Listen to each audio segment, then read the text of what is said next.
Hey, this is the Mad Hatter from Magic 102.1. H-Town is in the building with the incredible, great Joyce Fenderella Irby in the building, or at least her building. How you doing, ma'am? I am happy to be above the ground. I'm Ooh, happy to be here with you. And I'm thank happy that people still remember some of the music that I was a part of over the years. I'm just grateful. I think you know what's so funny to me, and maybe because I'm getting older now, right? It seems like even the kids they have a better appreciation for the music of yesterday than they do now. I don't, and I'm Yes. not trying to diss the youngsters because because of them I had a long storied career. But it just seems like that the music is a little more disposable. But I can go back to some of these older classic records, and they've withstood the test of time. It's amazing their appreciation in every generation. Like my father thought that Prince was like crazy and George Clinton and all of that. He's like, she's running around with these people. Something's wrong with her. But I guess it's your generation. So this generation, you can, cut some stuff together. People pre-make music for you. And it's not like it comes like when you have to use a lot of samples and all these kits that automatically do things for you. It's not music coming from somebody's soul. And Right, that's the difference. And they, to their credit, appreciate both. They're right, like, oh, I like that too because of the way it makes me feel. right. And I appreciate that. Can you appreciate? Do you appreciate like when you hear some of the younger kids doing the music that they do now? And I know this might be an unfair question because you're of the music business. You've put several young artists on, so you probably feel like, hey, they doing what they're doing. But I'm gonna still ask anyway. Do you ever feel indifferent to the things that you hear now because of the way it's being made? Like they may not have a bass player on the record, and Oh it may yeah, not, but that's okay. I mean, I'm even learning like, okay, it's convenient to have some of these things yes, that ma'am. automate. But young people, the time that they're born is the time that they're born. I might need to ask an 8-year-old how to swipe and do something. And I appreciate the 8-year-old for that. But they also, I mean, they still like there's lyricists and people who do great melodies and lyrics that are still incredible. And Mhm. even if they write over music that's like pre-manufactured, part of it still comes from them. So the only music I don't like is the music that sounds like this. Like I don't know. I don't understand some of it. And I'm like, I'm really. And then when singers sing and it's way, way out of tune, like in two or three different keys, and like to me, that's dissonant. And so I Mm. don't like that. But there are great young singers, great young writers, and even people who use automated stuff are still creating. Yes, So I ma'am. have an appreciation, and some of my favorite artists are like some younger people. It's kind of embarrassing. Nobody my age is like sitting up, like, bouncing a lot of Drake like I do still. I'm not, I like it. I like a lot of stuff. Yeah, A I lot of got you. stuff. I A got you. lot of stuff. And another curiosity, because I seen somewhere and it said Fayetteville. I'm like, I've never really heard that this young lady is from Fayetteville, North Carolina. But I wanted to at least address it since I got you here because I'm from Fayetteville. So anytime I see something with Fayetteville attached to it, I'm always like, oh man, another homie. So I can lie to people and say, oh yeah, that's the homie. So listen, I'm split. Yeah. I was born in Orlando and my family ancestry is Eatonville, Florida. The Okay. oldest continuously running black township in America. Oh wow. The History. oldest. We are historic. Okay. Eatonville, Florida. Okay. But my father was in the military. So we were Ah, stationed at Fort Bragg. got you. So I was in Alaska in the first grade, but all of my school age years, except for 2 years, I went to school on post. And then I graduated from Reed Ross High in Fayetteville. Wow. Reed Ross. Yes. Yes. Okay. Okay. So So you understand Vietnam then? yes. Oh, definitely. Definitely. Definitely. I understand Vietnam. And it was wonderful. My father being in the military exposed me to all kinds of people early on. And Yes. that gave me an advantage in life. And I'm so grateful. Okay, so I'm gonna go back. I'm glad you said. I'm just this setting up the story, starting from there all the way Okay. to how does this get you to this song called "A Wild and Crazy Song." And I actually I was gonna try to impress you and bring in like, look at this, but I've been moving, and I'm like, God, I really wanted to do it. Like, hey, I'm look what I still got. impressed. No, I'm still impressed. Well, thank you. Um, And was I that you rapping on the record too, by the way? no, no, I was. I will pay somebody to prove that I was not the first solo female MC to Uh-oh. chart nationally. Uh-oh. Yes, I'm rapping through the whole song Uh-oh. because I was That, following George Clinton around, and like that right. was my example. And I was like, okay, hey, tonight, I'm just gonna rap like you. It's rap. For sure. It's rap. Yeah, It's for it's sure. a It's rap. rap.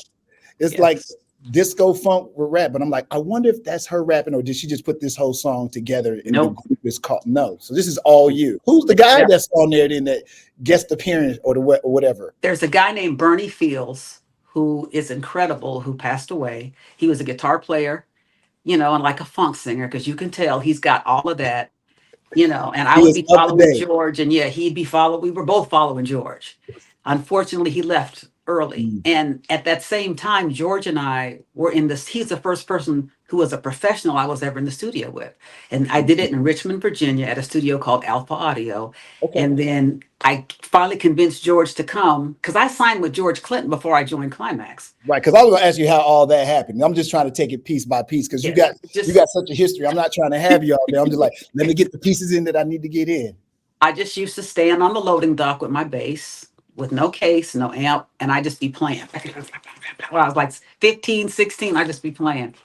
And I wanted to meet people who were famous, like Louis Johnson and Larry Graham, and like Oh, George was my favorite, Earth, Wind, and Fire. And I would stand backstage at their concerts in Durham, Greensboro, Charlotte, um, of course, Fayetteville, Raleigh, and sometimes Columbia, South Carolina.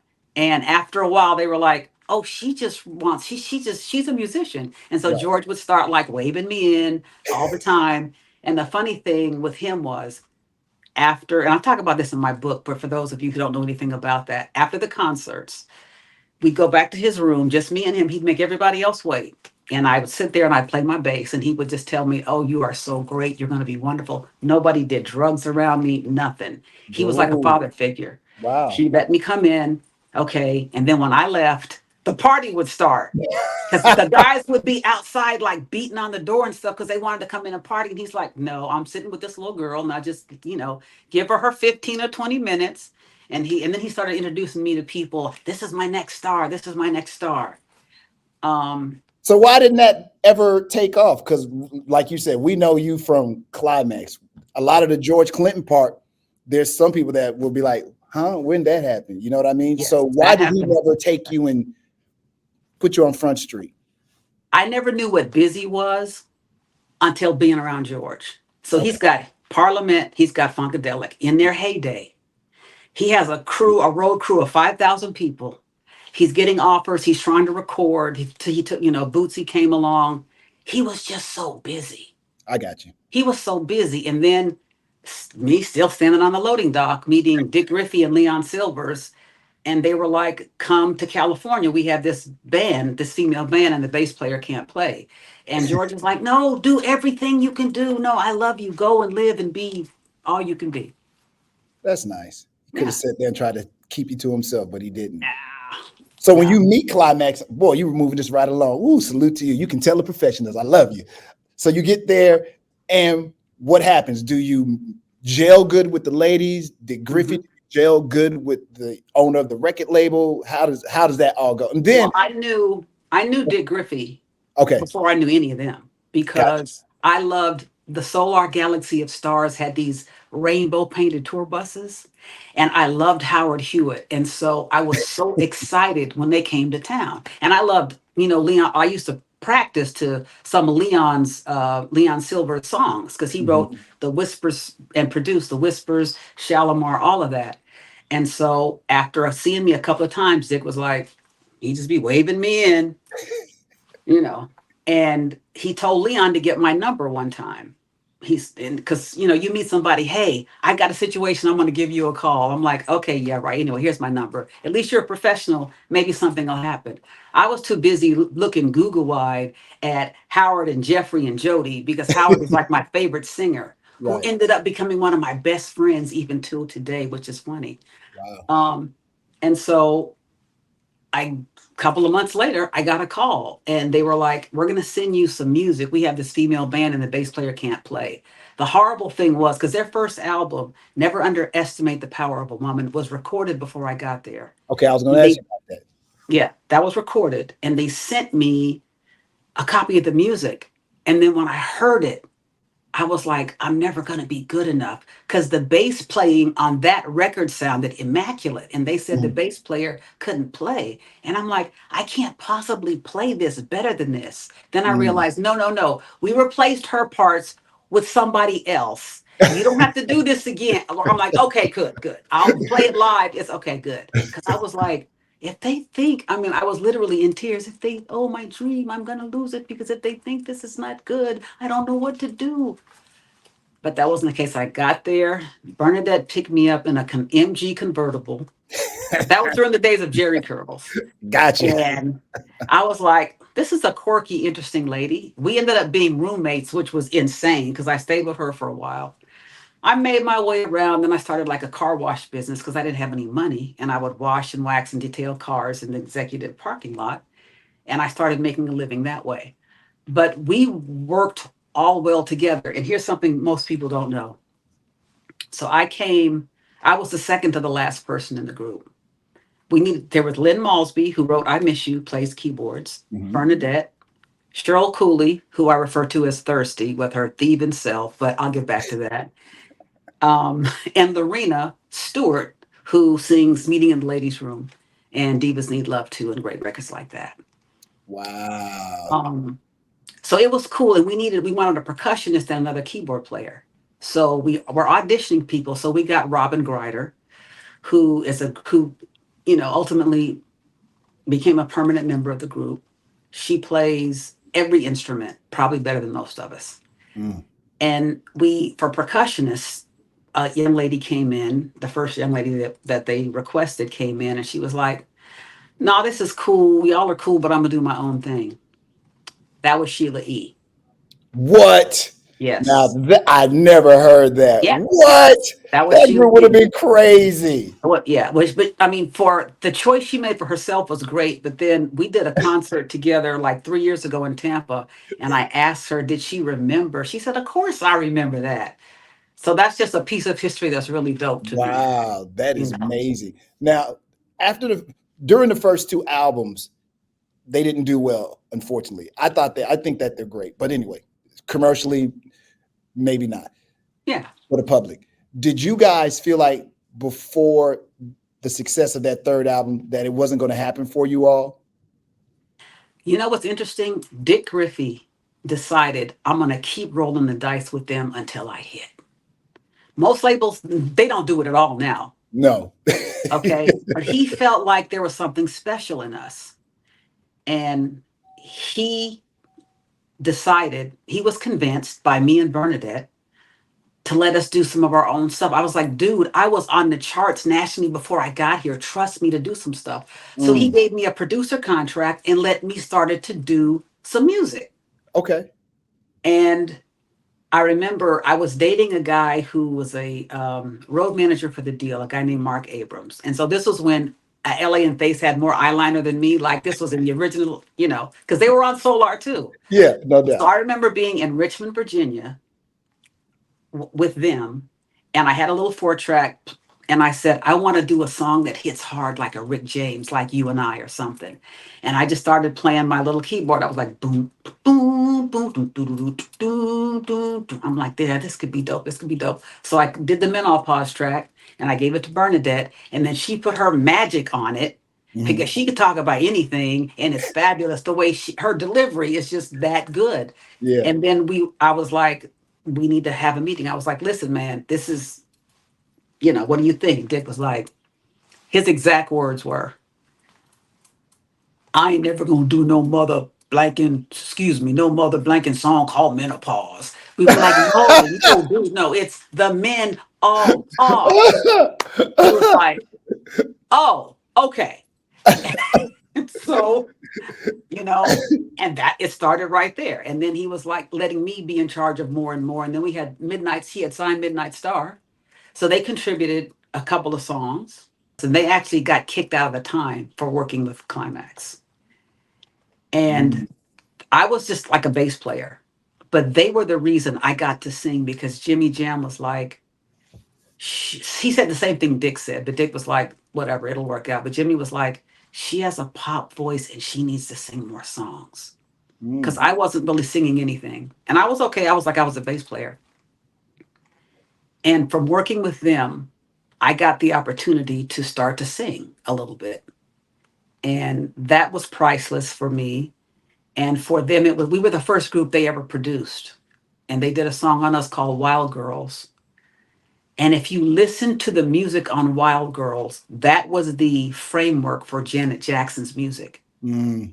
Exactly. Yeah. That's Janet Jackson. And then Janet was like 12 years old with a little baseball cap pulled over her head. Like we'd be going out, she'd be coming in. And wow, didn't she do well? Right. And I wish our stuff with Jimmy and Terry had been, I mean, we were there first, like they were virgins. Yeah, we I were get like it. virgins together. Yeah. But working with them made us feel confident because they were like, no, no, you don't have to do it like so and so. You can just do it like you. Oh, okay, cool. So that just made a difference in the way we thought about creating music. Um, Did you know that you guys had a hit that with that first song that you wrote? Like, oh yeah, this is out of here. The men all pause. This is a banger. We're good. I felt like it, but listen, musicians, we always think our stuff is great. You can't listen to us. Everything we do is great. Yes, man. I got you. But we thought we had a shot. What was a surprise was I Miss You. We were like, ugh, this, like, whatever. Can we get done with this? It's okay, but seriously. And then we were like, Why would there be apprehension with I Miss You? And maybe I'm thinking now because it's a classic, you know. Uh, I, yeah, I, and when you're in middle school, high school, for me, those songs are very endearing songs. You know, yes. in childhood, those songs mean way more than the person that it meant something to the person that wrote it. But when you're a kid and first love, and you Living like, it. Yes. yeah, those Yes. songs are they're they're part of your life. You know. I guess we thought that people would look at us and they'd like the hype. And there was a song that Lynn and Lorena wrote called Convince Me on our second album, which is the first song I sang, which I thought was a better song than I Miss You, but nothing happened to it. We were like, oh, well. So with I Miss You, it was like, yeah, but we don't really count on this. We're just counting on the hype, to like pull us through. And it ended up being the opposite in that took us to a level, but when I Miss You came out, we were considered pop. And so that opened up so many other doors for us. Really, Yeah. I never considered that song pop. Yeah, it was a pop hit record though. Yeah. I never Yeah. thought It was about like the it. number 3 song of the year. It didn't do as well on R&B, but it was, Really? yeah. Wow. Yep. Okay, okay. I'm getting educated here. You know, Yeah. my perspective is from a young kid's perspective that grows up looking at you guys, enamored. So these songs are a piece of who you are, even though I would not. By the way, the men all pause. Is this song about somebody in particular? No. This is about, this I is thought about, that. you can't tell a woman she doesn't look good no matter how she looks and what she got on. So that's Yes. Bernadette's opinion of herself, which is, I mean, and listen, she carries it flawlessly. She's a great creator, and we are doing some music together as well. But this is her talking about how this is a funny story. Bernadette has always thought that she was like Halle Berry. Okay. We're like, look, girl, you don't look like Halle Berry. Oh, yes, and she's all whatever. It's cool. So when Saturday Night Live did a parody of Klymaxx, guess who played Bernadette? Don't say it was Halle Berry because I have to Google it as soon as we get off of this. Yes, Halle Berry. And of course, why I gotta be Keenan. So, and they did us twice, but the first time was Halle, and I was like, well, Bern, you got me on that one. You and Halle are one of a kind. So yeah. That's great. That's great. After the success that you're having, did George ever come back with the man? I missed my opportunity, or was he just happy that you made it? He was just happy, and we were like, he was doing a lot of work, like at Dallas Austin studio, and Dallas is somebody else that I, signed to my production company, whatever, whatever. And I Right. remember George called me one day. He said he was at Dallas's because we are still friends to this day. Hmm. George with his wife, Carla, on all of it. George called me and said, I had to straighten some people out over here.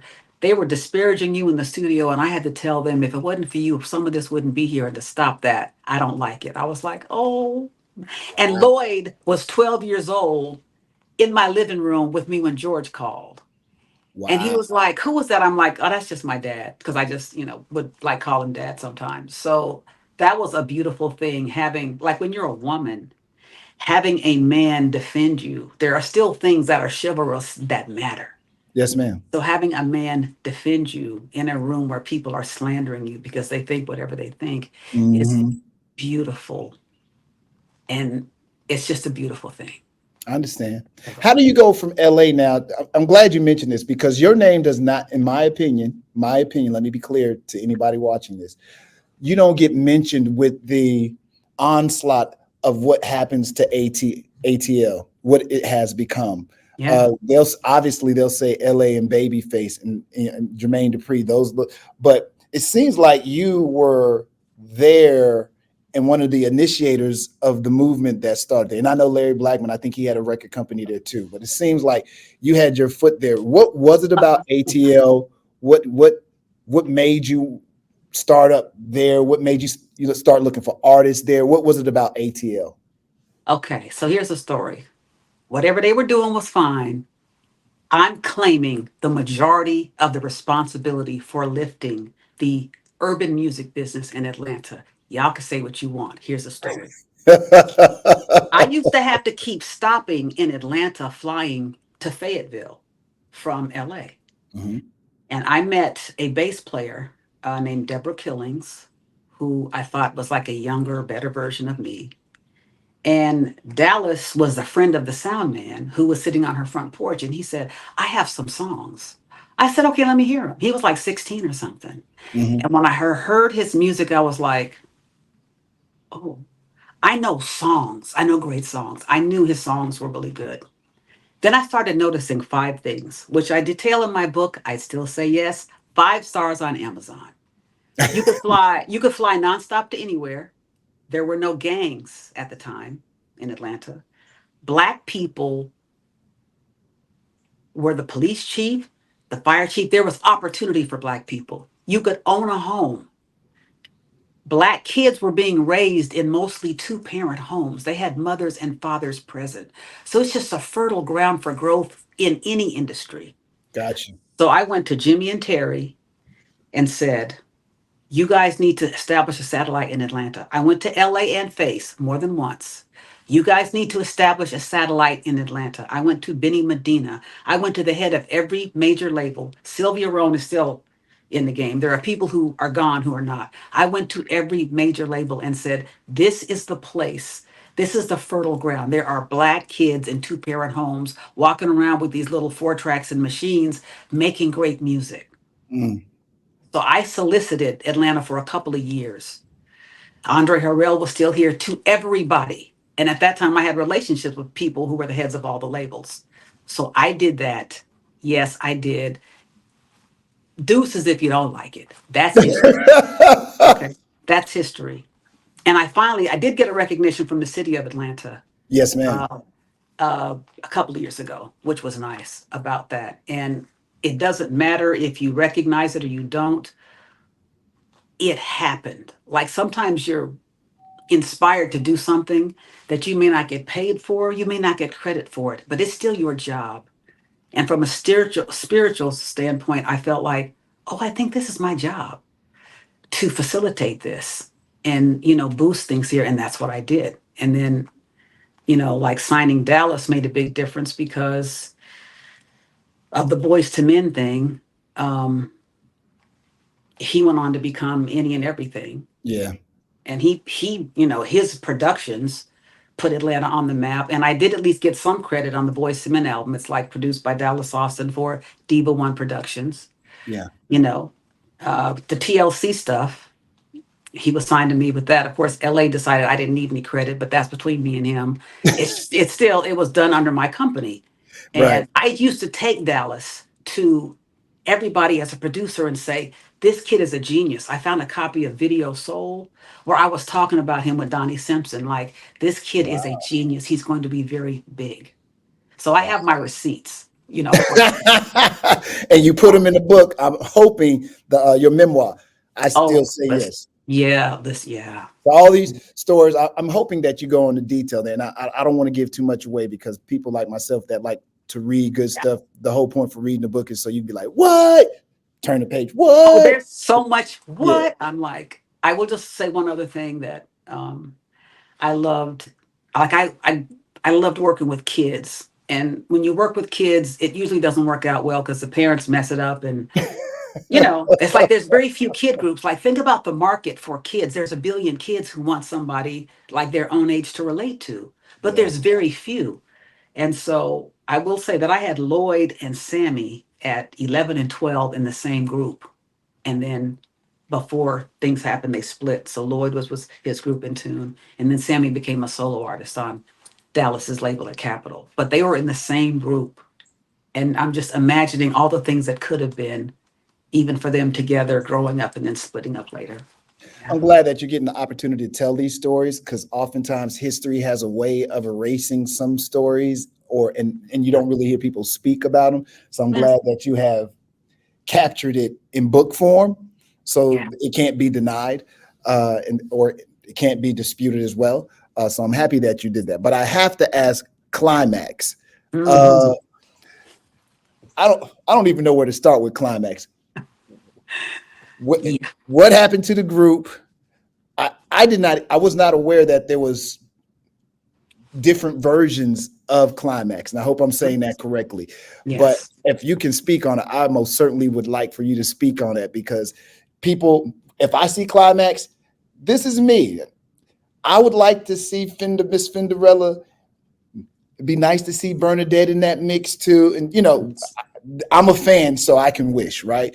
But it may happen in different ways. So I'll be quiet and listen. Okay. Let me begin by saying the name of my next book is called Old Bitches Still Going In. Okay. That's like part two, because I could not even fit all of this stuff in there. I'm just telling y'all, get the first one because you need the background. Just like it don't stop. So Yes, let me ma'am. begin with the history of us being together as a group. We have four Leos Ooh, out of six people in the band. okay.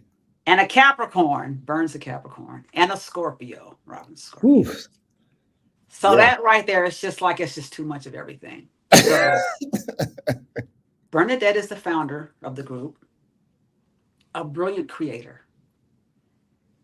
Not necessarily, sometimes it was hard for us to get along with each other. We would have different ideas. And the conflict started when we were on stage. And Bern would get caught up doing what she was doing, and we were like, okay, we need to go to the next song, or we're just going to keep playing while you run around. But Lorena's supposed to sing here, or I'm supposed to do this. And Bern started to feel like she was being confined. And Mm, technically, she was being confined because when you're in a group, you at least have to consider the other people. Okay, that was one problem. Then I was afraid of flying.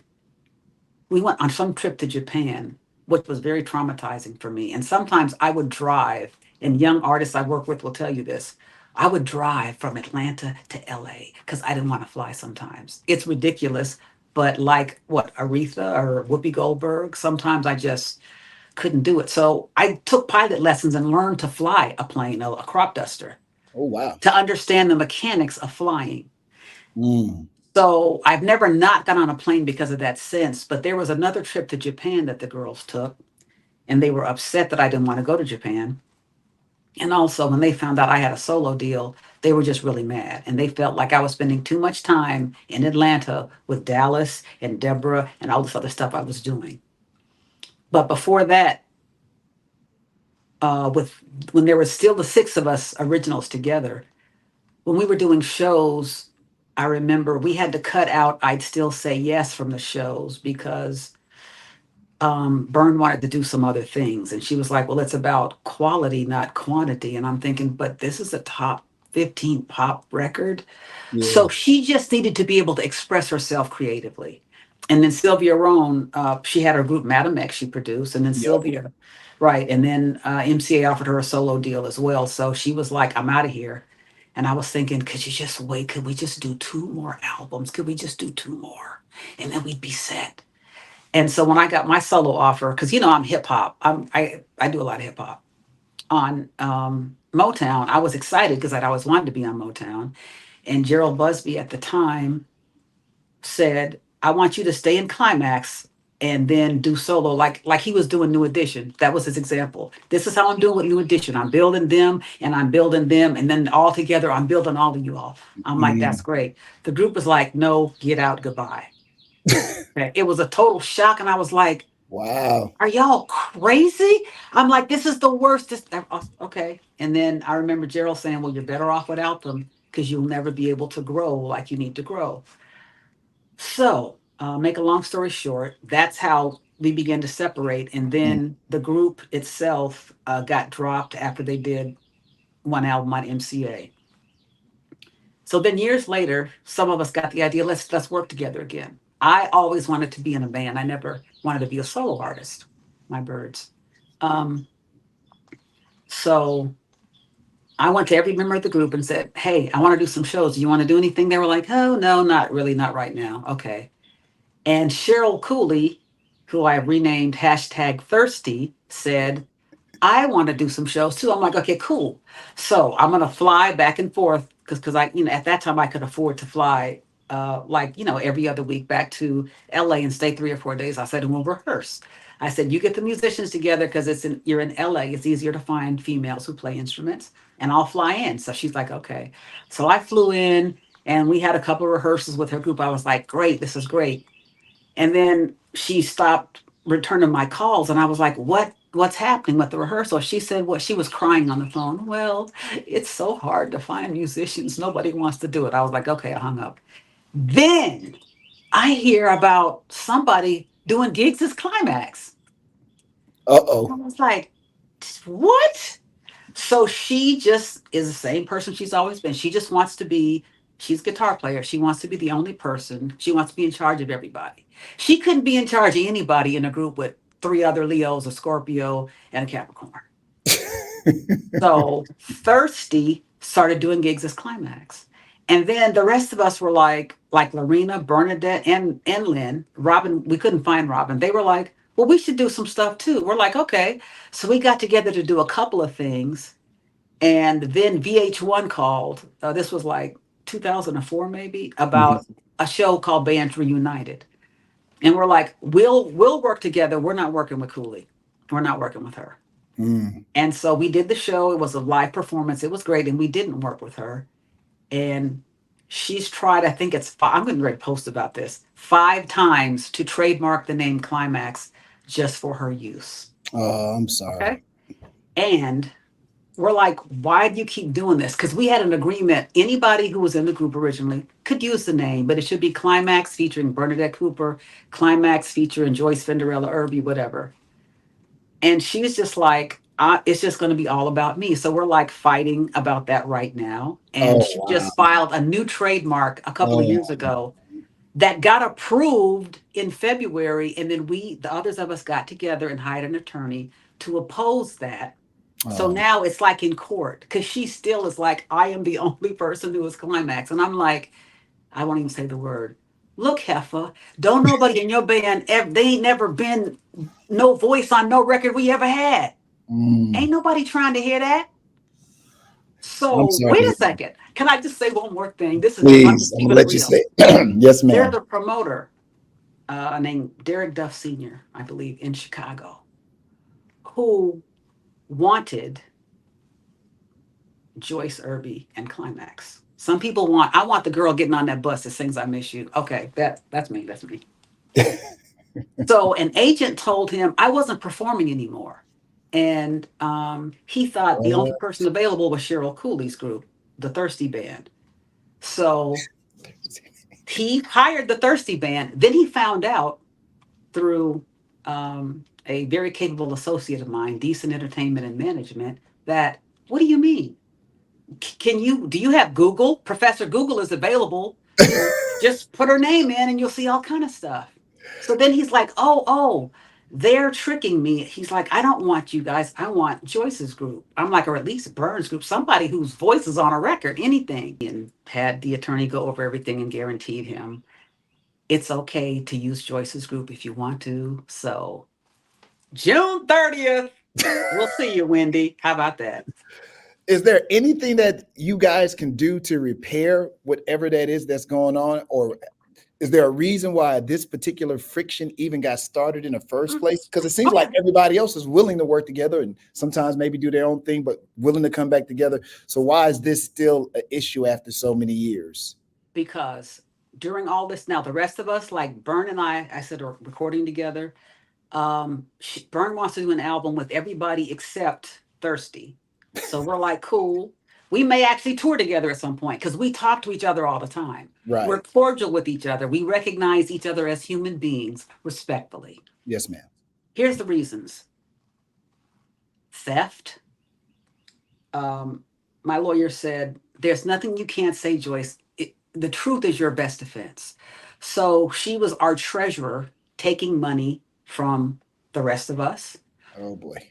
She or a representative has gone to change our song shares. Listen, and Bill. How can you do that? Don't you have to have permission from everybody to do something like that? For example, if Bernadette and I write a song and we register it, she'll just go and then add herself to the song and give herself a share. Like, you have to keep watching this stuff because it's happening all the time. Well, they don't have no checks and balances that could stop that. Because I have a record label too, and that's happened. And I just showed them my copyright, rules. I mean, that I own this record, and everything went away. Well, that's what's happening. Oh, you have to keep doing. You say you just have to keep. We have to keep doing it. This is crazy. Wow. There's an article in Billboard magazine from a year and a half ago where they started the Women's Songwriters Hall of Fame, which was started by a friend of Thirsty's. Okay. And Jody Watley hosted it. And so Thirsty, who did not write Meeting in the Ladies' Room, no hit, not one hit, went and accepted a Songwriters Hall of Fame award as Klymaxx. She ain't got nothing to do with this. I'm sorry to hear that. That's so disheartening when you grow up on these great groups and when you hear these kind of stories.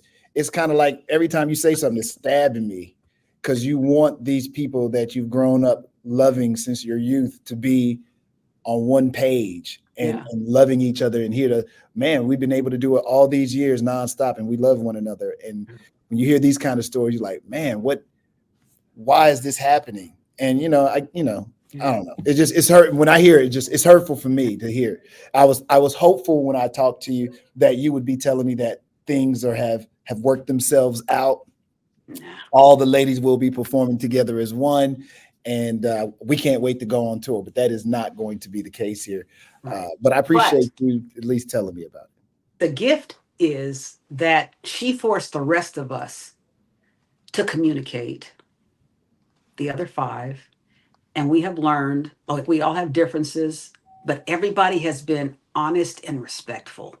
I got you. And we communicate regularly, and that has great value. So the 5 of us probably will do some things, but that one she's still trying it. She won't stop. And so my prayer will be that one day you all will be on the same page and people will be able to heal. And that will always be my prayer. It would be great to see the originals all together doing what they do. You over here looking at me like, brother. No, it hurts fans. It hurts. It does. It does. And I know what that feels like.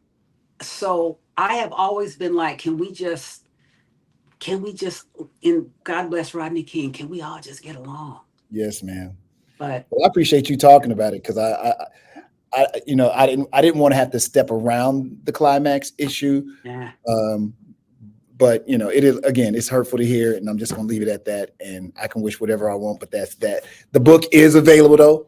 I still say yes. And why'd you call it that, by the way? I still say yes. Because I won't get out of this music business. I just keep, I'm getting punched in the head and whatever. I'm like, okay, well, y'all can kick me, but I'm not dead. So I'm gonna dig myself up, and I'm gonna keep doing it. My voice still sounds the same, and I love singing. And I'm like, you should record some stuff while you still have your voice and go and do performances because people love the music. That's the thing I did not understand. People love these songs. I'm so grateful. Yeah, yeah. I'm By the way, when talking about you performing and people seeing you, will we ever get a chance to see you in Houston? What we need to do to make that happen? listen. Like seriously, Houston and Dallas are two of the places we get. Well, it was in Chicago. Finally, we're going to get there where we get these requests from. Mhm. So, like, listen, holla at your girl. Somebody, we can be. Listen. She said, "Holla It's at your like they girl." have all these shows. They have all these dude funk fests. It's like, okay, that's nice. You're right. But can we Hmm. get a little girl power in there? It's just dudes everywhere. I like that. Uh, That's cool. But can we get some, estrogen in for the women to have something to celebrate as look, well? I'm writing it in. I'm writing it in to talk to my bosses. Listen, You got to make that happen. reasonable. Like, listen, like, people need to be able to feel the love of emotional time travel with music. People come up to me and say, when I Miss You was out, this is what it meant. Yeah. I want to do a whole YouTube series of people telling me what it meant and how it makes them feel. And then when they hear me do it and I sound good, they're like, it just takes you to a place that is priceless. Yeah. It's like a ministry. And I'm so grateful and I love doing it. It's a healing for me, it's a healing for the listener. Well, I I love just it. want to say thank you. For a young kid growing up, I don't know why I was singing "There's a Meeting in the Ladies' Room." Because it was a jam. It was a bop. I can't lie. That was a bop right there. And was there really a meeting in the ladies' room? Actually, there was. This was about Reggie Calloway and Midnight Star, and I think his girlfriend thinking that Bernadette was trying to mess with him. So there was something. Wow. So Vern and Lorena know more about that story, but yes, there really was. Yes, it was. Miss Irby, thank you for your time. Thank you for what you've given us. There's nothing that anyone can do to take away what you have given. You've given it freely and from the love in your heart because this is what Literally you freely, do. yes. But it's good. It's cool. It's cool.